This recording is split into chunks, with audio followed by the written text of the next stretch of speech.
I give you the globe. This is from a company called Mova Globes. Mova Globes is a company that makes globes. That's what they do. That's their business. If you want a globe, you got to call these guys. They're experts on globes. On their website, you can find the history of globes. Let's see what it has to say. In the 16th century, globes became very relevant beginning in the 15th and 16th centuries. The earliest surviving globe was designed by a German geographer in 1492, just as Columbus was embarking on his journeys to the west. Yet, contrary to what you might think, globes were not initially used for navigating the seas, nor recording of new discoveries. Rather, globes were given to powerful rulers as gifts, as they symbolized their control over the lands. Well, kind of like a genderless bathroom sign, perhaps. Powerful rulers, all right? So basically it was useless, right? The sailors could not use the globe because it was useless, all right? This is from 1492 right here, all right? While the demand for globes rose in the 17th century, the use for them largely remained the same. Small pocket globes and even larger globes developed by the British continued to serve as powerful decorative accessories and as symbols of status. Well, we got symbols again, huh? It's a symbol. Nevertheless, maps were updated and new discoveries were recorded so that many globes could still serve a practical use. Only in the 18th century did globes more widely serve practical uses, such as the recording of new discoveries and as educational tools for astronomers, for experts, right? Still not for students yet. Globes are not a household item yet. 19th century globes.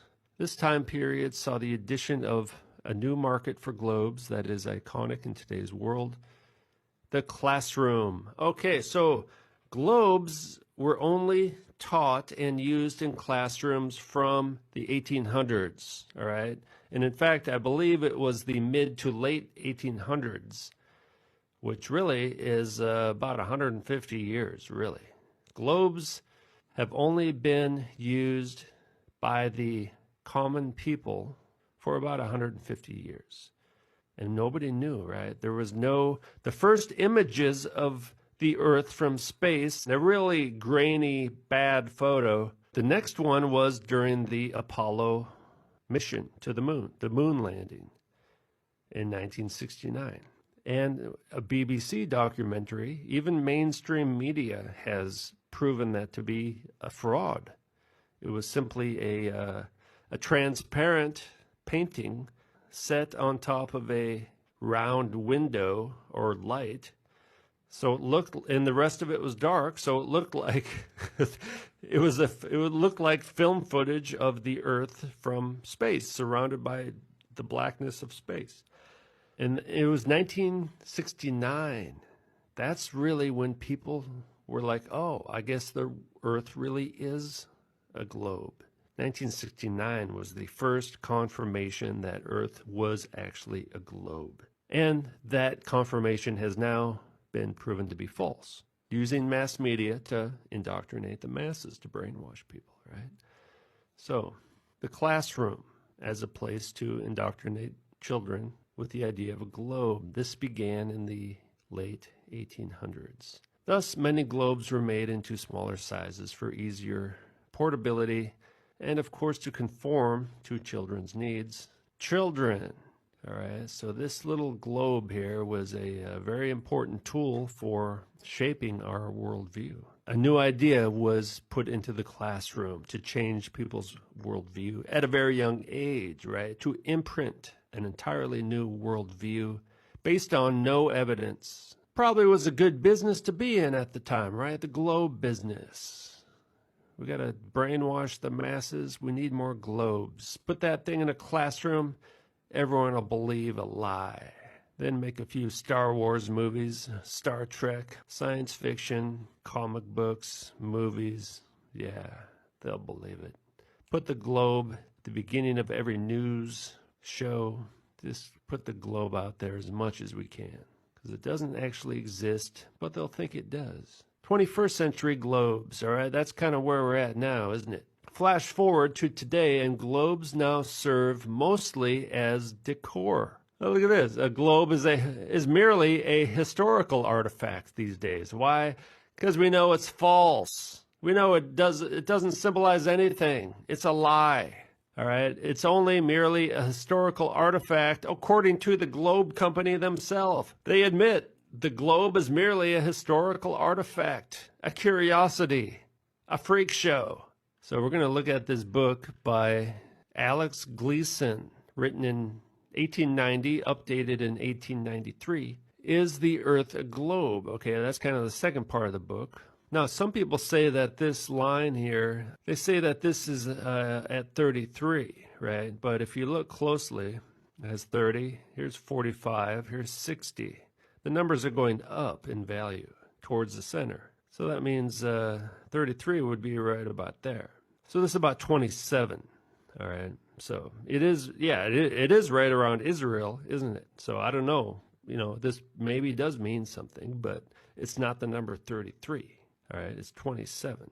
So basically what happened, he wanted to put this map in classrooms to fight against the globes that were being pushed out. He recognized that the Masons were putting globes in the school to brainwash children. He knew what was going on. And so he made this map 1892. He wrote the book around the same time, late 1800s, just at the same time that they were pushing the globe down people's throats, all right, and indoctrinating helpless, innocent little children who didn't have any critical thinking skills. They just soak up whatever the adults tell them, right? I actually asked a university student once, I said, why do you believe the Earth is a globe? He said, because my teacher told me, and it said it in the textbook. That was his answer. It's hopeless, really, right? Come on, use your brain, man. So they were indoctrinating children with the globe. This guy said, hey, I want to put this map in schools instead. Let's see what he has to say about this. So right here, page 350, towards the end of the book, he's saying, a new circular map of the world and longitude and time calculator, all right? We have prepared a new map of the world as it is. The great advantage to the child or pupil are these. Okay, so this is why, this is the purpose, all right? The purpose of making this map. Now, part of it was to be used as a time chart, but really, I think that's kind of a cover, actually. He wanted it to make it look like a clock, really, right? But I think this is the real purpose, and this is what it actually says, right? The great advantage to the child or pupil are these. The whole world is before the person, with all its continents, countries, etc., in their detail and relative location. So it's a relative location. It doesn't say exact, right? Relative location, the one to the other, and so is the geography of the earth and seas established in the mind. The geography of the earth and seas and the relative location of all the different places, the basic shape of the earth and layout of the continents and seas, he wanted that to be established in the mind, especially of the child, so that at least have a chance to fight back against the globe. The map should hang in the house of every family in the land as well as every office or public place. The publishing company have ready a large wall map for schoolrooms and public places. The company will not only supply the United States, but the world. And very soon, the globe map and Mercator's projection will not be found. So he wanted to replace the globe, which was booming during that time, and also the Mercator projection. He wanted to put his map up there so people could see what was really going on. As a useful commodity, they will not exist, and if any existence of them should be preserved, it would be but a memorial of that pagan idolatry from which the nations had evolved. Globe is a pagan idol, all right? It's sad that so many people still believe in the globe. That's only been really pushed down people's throats for the last 150 years. So that means there's almost 6,000 years of human history when they didn't have the globe propaganda, and they just used their common sense and their brain, and they walked outside and say, hey, I'm not getting blown away by the wind. The earth must be standing still. Yeah. The hypothesis of the motions of the earth and planets around the sun were not original even with Copernicus, and as has been claimed or supposed by some.